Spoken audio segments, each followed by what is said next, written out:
Welcome back everyone to another video, and in today's video I'm going to be talking about why fear is holding you back as a trader. Now the reason why I'm making this video is to really touch light on that psychological aspect on trading. Many times we have the model in place, but we don't give any thought or any work towards that mindset, that inner work. And I'm going to also be talking about Rand Howell. He's a trader psychologist, and he really helped me a lot during my trading journey, especially that psychological aspect.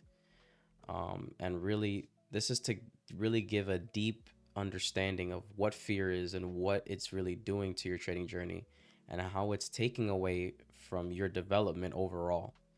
So, if we really understand money, Rand gave a beautiful example where if we understand evolutionary psychology and how we've evolved, back in the day when we were fighting tigers and bears and all these different things, that was fear for us, and we had to overcome that, have courage to pass through that.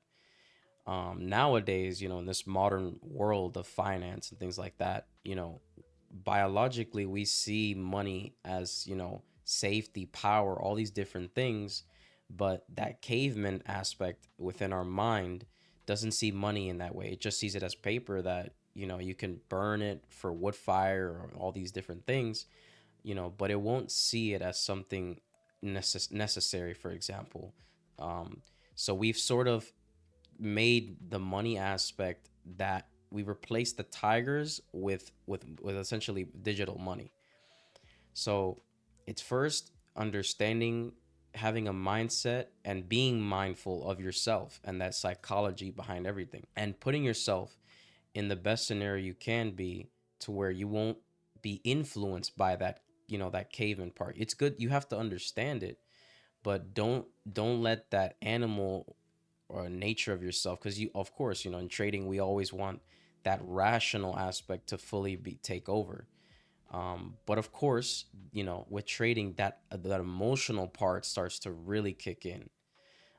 But the first thing I would definitely say is really develop a mindset and be mindful of yourself and how you feel, because really trading is just going to tell you, all it's doing in the markets is going to show you who you really are as a person.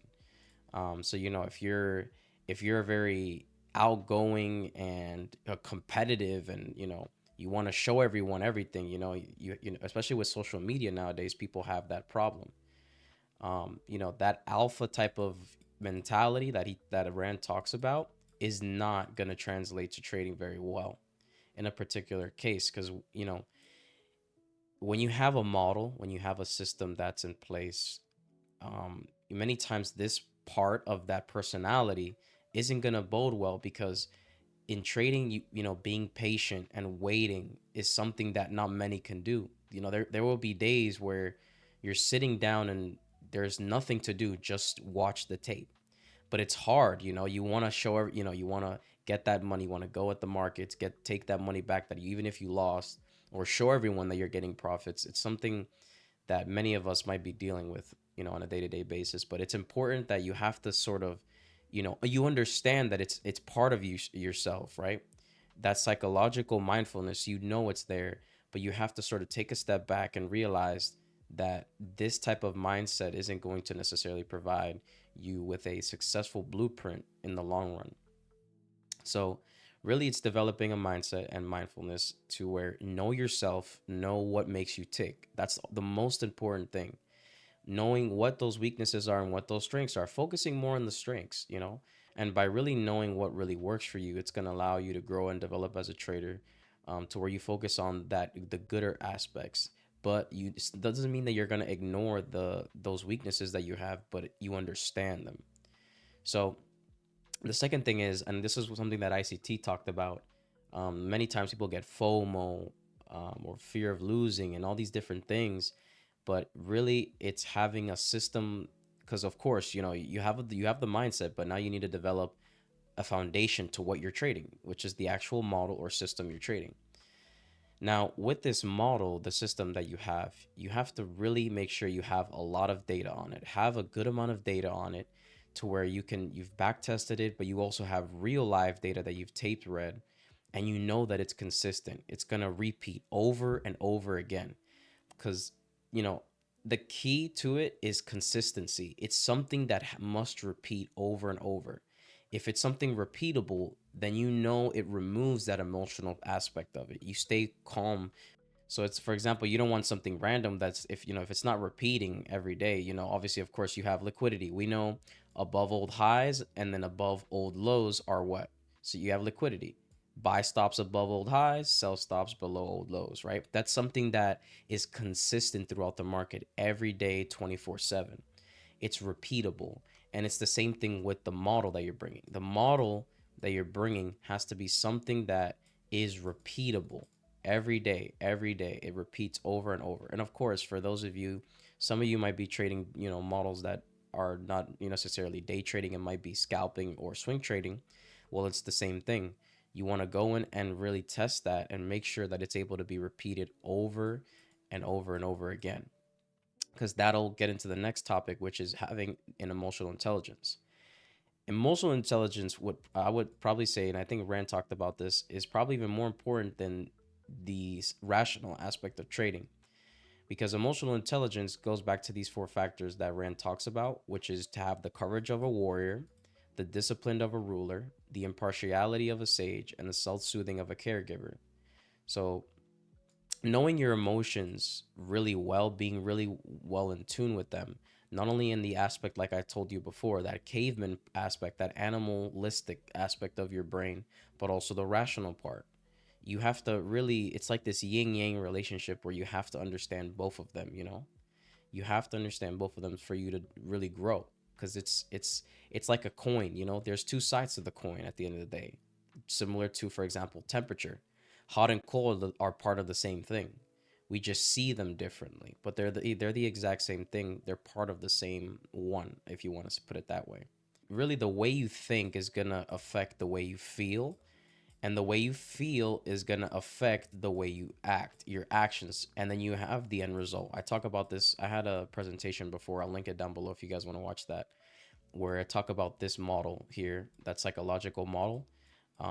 Really, this is very, you know, many traders don't give any mind to this. They focus simply on this model part and leave everything else outside.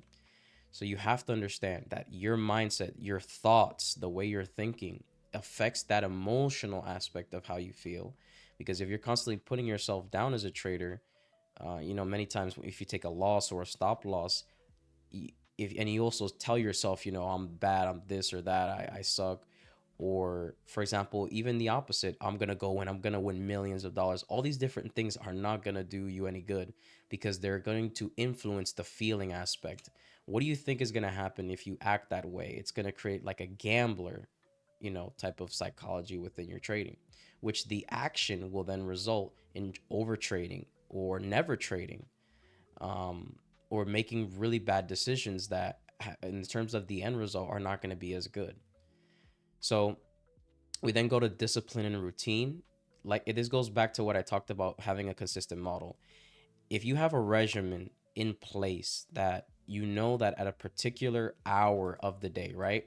You know you're going to be entering and exiting within a particular hour a day, only during certain times, only on certain days, and under certain parameters based on your model and your rules, which is absolutely crucial. Many times, like I said before, we only have our models aren't fully fleshed out yet to where we can really understand them. That's why I highly recommend back test a lot, take a lot of notes, and even live tape read with your model, no matter which time horizon, because I understand some people might even be scalpers or swing traders, which is fine.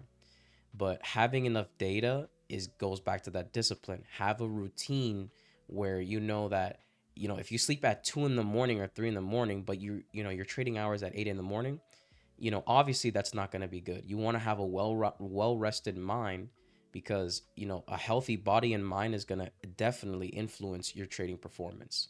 So it's crucial to have that discipline and routine. And then last but not least, we have outside of trading. This is what you're doing outside of trading, which develops and goes back to the mindset and the mindfulness. You know, many times we're on the charts for hours and hours, and we sort of take the outside world out, we block it out. But it's highly recommendable to go out and do something outside of trading that's going to really help you with your mindset, create a healthy psychology. Spending time with friends and family, engaging in a hobby. For example, yesterday was a bank holiday. That's a time where you simply relax, read a book, do something that's not in particular to trading, because by constantly being on the chart for hours and hours, it's not going to really do you any good in the long run, especially. So really, it's having a fully holistic type of point of view where your mindset that you're bringing in. You're not in control of the results. That's the biggest. That's also another very, very important thing you have to understand. You know, you as a trader are not in control whether you win or lose. You know, you're not in control of that. I would also even swap these words. I think Rand talked about this, where instead of saying that you won or lost a trade, rather you were on side probability or offside probability. That's it. There's no winning and losing in this industry. Rather, it's, are you on side probability or are you offside probability? That's it. And by shifting that perspective of how you see, if you're winning or losing, it's gonna really impact um, the way you understand your wins and your losses. Because again, you're going to get that dopamine, you're going to get that alpha mentality back in when you win. You don't want to feel anything. You want it to feel like you're at work, doing a basic function, and you're relaxed and calm. That's it. Whether things go your way or they don't. But remember, it's all probabilities, not winning or losing at the end of the day. That's also something else very important. So I really hope this video was insightful to you guys. And, I really want to hone down something. One last thing, it really is understanding, like I said before, is tell yourself that, remember, you're in command of the mindset that you bring into your trading. You're not in control whether you're on side or offside probability, but you are most certainly in control into how you bring your perspective. Remember, not perception, your perspective into trading and that mindset. It all starts here, number one. So again, I hope it was insightful. Please be sure to comment down below if you guys have any questions, and share your experiences and anything like that for any other traders that are also struggling. And I'll catch you guys in the next video. Peace.